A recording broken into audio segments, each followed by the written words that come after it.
ओम शांति। मार्च 2028 शुरू होगा धरती पर सबसे बड़ा बदलाव।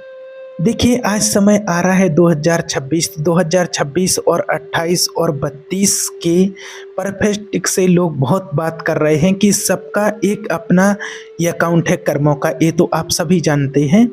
तो आने वाला समय उन लोगों के लिए किस हिसाब से रहने वाला है, उनको क्या कहना चाहिए जिनके कर्म बहुत दिक्कत वाले हैं, बहुत गिरे हुए हैं, बहुत घनिष्ठ कर्म जो कर रहे हैं, चाहे वो कैसी भी सोल हो, चाहे कोई भी हो। और आज का ये टॉपिक इसलिए लिया है क्योंकि देखिए, मुझे व्हाट्सएप पर जाकर के कई लोगों ने लिखा है कि अगर हमारे कुछ कर्म खराब हैं, अगर आपने ये बोला है तो हम किसी को कुछ पैसा दे करके अपने कर्म ख़त्म कर सकते हैं, अपने कर्मों को बदला सकते हैं। तो देखिए, ये तो बचपनों वाली बात हो गई ना।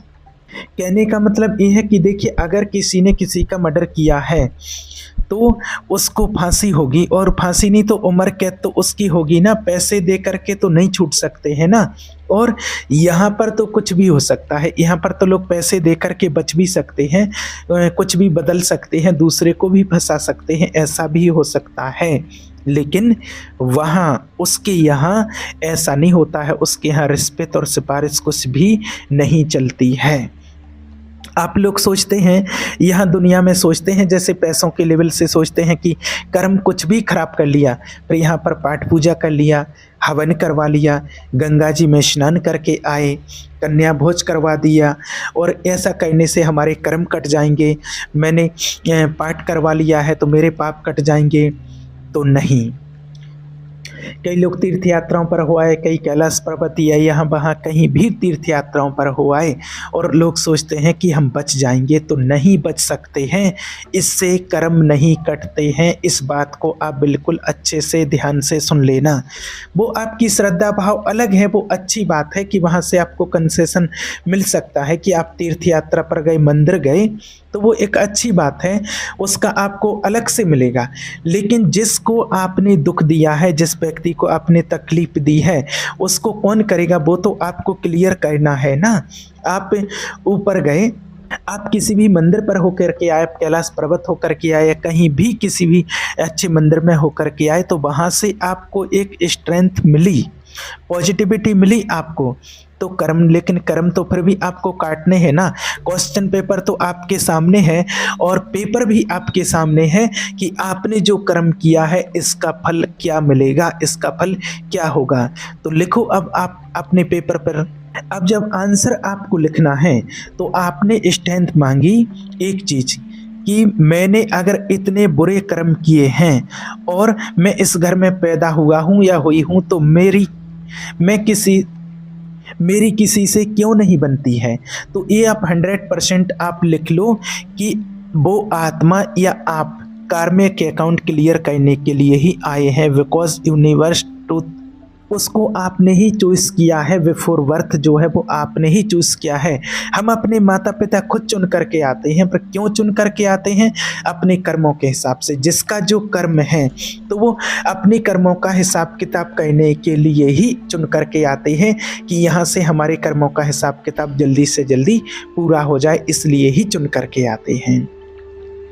और मार्च 2028 के लिए मेरे से कई लोगों ने पूछा है कि मैंने भी एक दो जगह इसके लिए बताया है थोड़ा, लेकिन और लोगों की जगह देख कर के मार्च 2028 में क्या शुरुआत होगा, बहुत कुछ बदलने वाला है।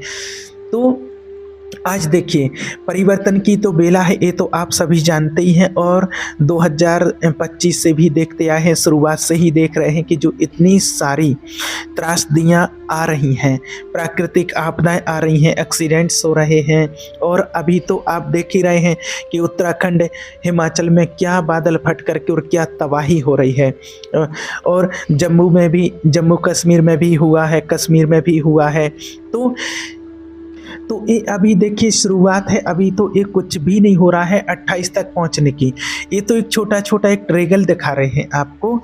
अब जैसे आप कहीं पर भी बैठे हैं, अपने घर में बैठे, कहीं पर भी अब अर्थक्वेक एक आया, दूसरा आया, और धड़ाधड़ बिल्डिंगें गिर रही हैं, कहीं भूकंप आ रहे हैं, कहीं आपदाएं आ रही हैं, और कहीं ज़मीन फट रही है, कहीं से पानी निकल आया, कहीं से कुछ हो रहा है। और ये आप सभी जानते हैं कि दुनिया में जो होना है उसको कोई रोक नहीं सकता है, क्योंकि इतना पाप अत्याचार अधर्म इतना बढ़ गया है। तो उसके एवज में आज जो हो रहा है और आने वाले जो समय में होने वाला है, तो उसके जिम्मेवार हम स्वयं हैं। जो इस पृथ्वी पर रह रहे हैं वो ही इसके जिम्मेवार हैं। जिसके साथ जो हो रहा है उसके जिम्मेवार हम स्वयं हैं। खुद हम पर्सनल अपने जिम्मेवार हैं, कोई और नहीं है। आप सभी देख रहे हैं कि आप सभी ने देखा है कि 2025 के शुरू में अमेरिका के साथ क्या हुआ। क्लियर है ना, आप सभी ने देखा है, सब जानते हैं ना। अमेरिका को हम सबसे बड़ा सोचते हैं कि ये बहुत बड़ा टेक्नोलॉजी में आगे है, आप जानते हैं। लेकिन अगर देखा जाए तो पूरे हमारे ग्लोब के अंदर इस अमेरिका ने दुनिया को क्या दिया है? युद्ध, एक दूसरे से लड़ाने का, है ना। तुम मुझसे लड़ लो, तुम्हें तोपें देंगे, हेलीकॉप्टर देंगे, ये देंगे वो देंगे, सब ये करते रहते हैं। लेकिन और दुनिया को सब बस युद्ध दिया। और जिस दिन अमेरिका में आग लगी तो दो रिचेस्ट स्टेट अमेरिका के, एक कैलिफोर्निया एंड लॉस एंजलिस, है ना, ये आप सबको पता है। तो अमेरिका के पास पानी आग बुझाने को नहीं था। सबने पढ़ा, हमने न्यूज में देखा है, सबने देखा। तो देखिए, जो देश पूरी दुनिया में सबसे बड़ा अपने आप को टेक्नोलॉजी में मानता है, तो उसको भी आग बुझाने में कितना मुश्किल हो गया, कितने लाले पड़ गए, आप सभी जानते हैं। और वो तो एक जगह आग लगी हुई थी। और आप देख रहे हैं कि परिस्थितियां ऐसी बनती हैं कि कभी भी कहीं पर भी कुछ भी हो सकता है। और ये होता चला रहा है, वो भी आप देख चुके हैं। और पहले भी जो भी बताया है, और 25 में भी आप देख चुके हैं कि कितनी सारी घटनाएं घट चुकी हैं। तो उसमें किसी ने कुछ नहीं कर पाया, चाहे अमेरिका की आग हो, चाहे हमारे यहाँ एयर इंडिया ब्लास्ट, माना कोई भी घटनाएं कभी कभी ऐसी घट जाती हैं, प्राकृतिक आपदाएं हो, या फिर भारत पाकिस्तान का युद्ध हो, या और भी देशों में जो युद्ध चल रहे हैं। तो कहीं भी कुछ भी किसी भी समय हो सकता है, इसकी कोई गारंटी नहीं है। आज हम अच्छे बैठे हैं, 1 घंटे या आधा घंटे, अगले ही मिनट क्या हो जाए इसका कोई भरोसा नहीं है, ये आप बहुत अच्छे से जानते हैं।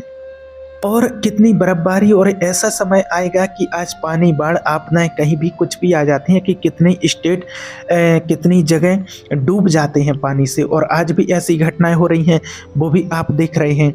हमारे भारत में भी घटनाएं हो जाती हैं, लेकिन भारत और देशों की अपेक्षा इतना नहीं होगा, क्योंकि जो हमारा भारत देश है वो तपस्वियों की, ऋषि मुनियों का देश है, ये आप सभी जानते हैं।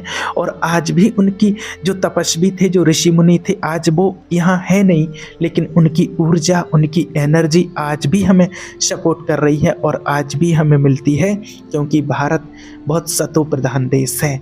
भारत सोने की चिड़िया था, भारत को विश्व गुरु बनना ही है। तो भारत में भी घटनाएं तो होंगी, होना तो, क्योंकि ये तो पूरी दुनिया की बात है। और वैसे भी कहा जाए तो देखिए, हम तो वसुधैव कुटुंबकम की भावना वाले हैं, पूरा विश्व ही हमारा परिवार है। लेकिन होता क्या है, हम ये चाहते नहीं है, आप नहीं चाहे, कोई नहीं चाहता है कि यहाँ कुछ घटनाएं घटें, दुनिया का परिवर्तन हो, विनाश हो, ऐसा कुछ हो, तो नहीं चाहते हैं। लेकिन कर्म एक ऐसा है कि जो जैसा करता है तो उसका फल तो उसको भोगना ही पड़ता है। तो आज जब इंसानों के कर्म ही ऐसे हो जाते हैं, आज आप एक घर से बात ले लीजिए, जब कोई बच्चा गलत काम करने लगता है तो उसका पिता को उसका कोई ना कोई इलाज करना ही पड़ता है, ये आप सभी जानते हैं। चाहे कोई बेटा हो, बेटी हो, कोई भी हो, कोई गलत काम करेगा तो उसका दंड तो उसको देना ही पड़ेगा, उसको भोगना ही पड़ेगा। तो इसी प्रकार से अगर कोई व्यक्ति कर्म गलत करता है तो वो कर्म ही उसकी सजा है कि उसको वो कर्म का फल जो है वो सजा के रूप में उसको भोगना पड़ता है। तो आज भी जो भी दुनिया में आपदाएं, घटनाएं, जो कुछ भी हो रहा है, तो ये हमारे कर्म ही है, हमारे कर्मों के कारण ही ये सारी चीज़ें हो रही हैं। इसका जो जिम्मेवार है वो कोई और नहीं है, हम स्वयं हैं। न प्रकृति है, न प्रकृति का इसमें कोई दोष है, क्योंकि प्रकृति भी हमारी माँ है और प्रकृति को माँ कहा जाता है। और माँ कभी बच्चों को दुखदाई साबित नहीं हो सकती है, लेकिन जब बच्चे ही कोई गलत काम करने लगते हैं तो माँ को ही भी कभी कोई ऐसा कदम उठाना पड़ता है। तो आज समझिए कि जो प्रकृति है वो हमें सुखदाई है, वायु प्रदान कर रही है, हमें सभी सब कुछ हमें प्रदान करती है, पानी मिलता है, शुद्ध वायु मिलती है, हमें इतने फल मिलते हैं, हर चीज़ हमें प्रकृति से अवेलेबल है, प्राप्त हो रही है और प्रकृति हमें दे रही है और निस्वार्थ भाव से, बिना कुछ किए, हम उसको बदले में रिटर्न में कुछ नहीं देते हैं, निस्वार्थ भाव से हमें देती है। लेकिन जब हम प्रकृति को दूषित करने लगते हैं, अत्याचार करने लगते हैं, पाप करने लगते हैं, तो वो प्रकृति दूषित हो जाती है, वो नाराज हो जाती है। और जब प्रकृति को नाराज कर देते हैं और जो वो अपना रूप बदलती है तो वो अपना खूंखार रूप ले लेती है और कब कहाँ पल में प्रलय कर दे ये कोई भरोसा नहीं है। इसलिए आप सभी से यही कहते हैं कि होना है जो होगा उसको कोई नहीं रोक सकता है, आपके हाथ में नहीं है कि आप उसको रोक पाएँ, लेकिन आप अपने आप को संभाल लें, आप अपने आप को पावरफुल बना लें, आप अपने आप को शक्तिशाली बना लें कि आप आने वाले समय की उन परिस्थितियों का सामना कर सकें। वो समय आप देखते हैं जो कि आने वाला समय कैसा होगा, उसको आप देख सकें, स्टेबल रह सकें, उसमें आप शांति से रह सकें।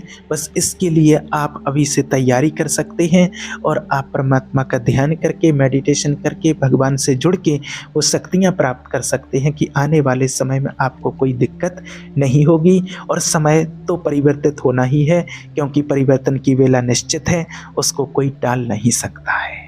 ठीक है, ओम शांति।